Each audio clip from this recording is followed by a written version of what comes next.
So in this hour, I want to talk a bit about Deion Sanders and send him some love and some healing energy because it has been reported that he is dealing with an unknown health issue. And because of this health issue, he has not attended any of the summer football camps.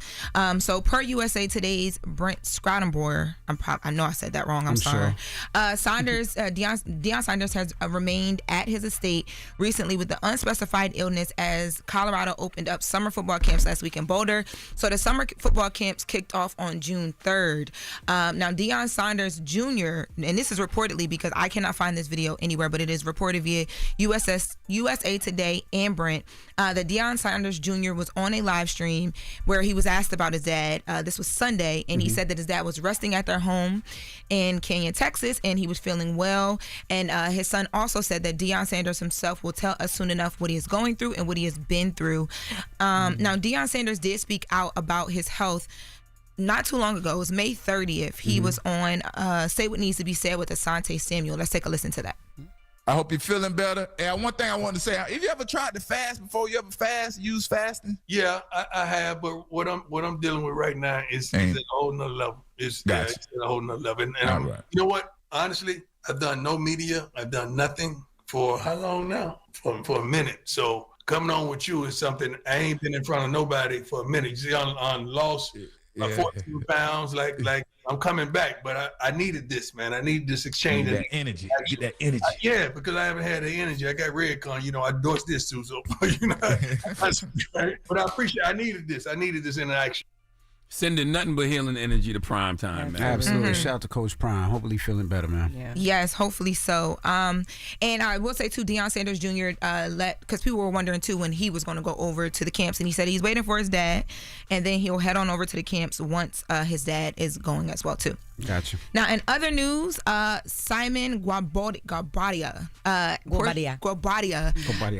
in that name. That's what you're doing. Always. The estranged husband of Porsha Williams from Real Housewives of Atlanta has been deported to Nigeria. So y'all remember back in February, he was taken into ICE custody. Yes. And it was a big deal because him and Porsha have been going back and forth with this whole divorce and all of the things. Well, Simon's business partner, a woman named Tay Savette, told Us Weekly that it went down, and she didn't specify when it happened, but I spoke to a source, shout out to Michelle ATL Elian, who's a big blogger in Atlanta. I spoke to her, who told me it actually happened Friday. They moved him from one location where he was originally detained to Atlanta, and now he's no longer listed in the Homeland Security's ICE system, so he's officially no longer in their custody because he was deported. Now they asked her how he was feeling. She says that he's in good spirits and that he's not mad at Donald Trump. He actually wants to sit down and have a conversation with Donald Trump. First of all, Nigeria is a beautiful country, okay? People go to Nigeria to vacation, all right? So there's much worse places he could be deported to. Very much so. Right. He's an El Salvador prison if he wants to visit. Right. Okay, Nigeria. Jesus. Ain't he from Nigeria? Yes. All right. He's from Nigeria. I also was told that he has dual citizenship in Dubai as well. But he was I wonder how that works, though. Like, when you get deported to another country, are you allowed to just go back and forth? Deported to your Dubai? country? Yeah, he's deported to your country. He's a citizen of Dubai and Nigeria, so he can go back and forth. Oh, so he just can't come here. So he had a choice? He could have left. Between Nigeria and Dubai? I don't know if they gave him the option of where he wanted to go or not, but I did ask that question, and I was told that he can go back and forth between Dubai or anywhere. He just cannot come here, as to what Envy said.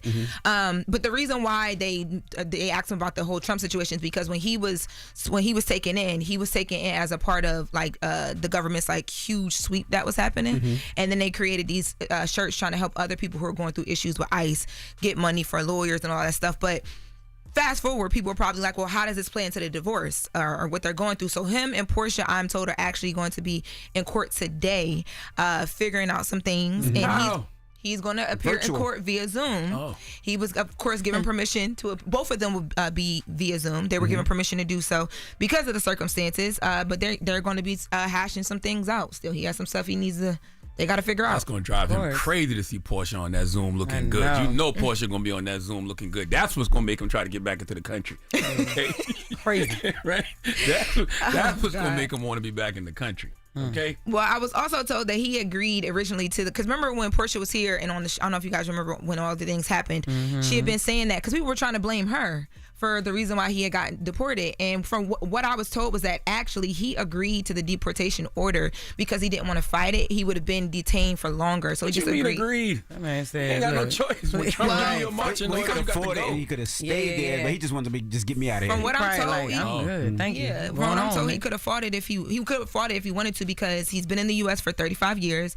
My source says he actually has a green card, and they confiscated all of his things, his laptops, his computers, and all these things, trying to find what they alleged were going to be scams. And according to the person I spoke to, they found nothing. So he could have fought it from what I'm presented with, and he decided not to because he would have been sitting longer. Yeah. Nigerians don't really be doing that no more.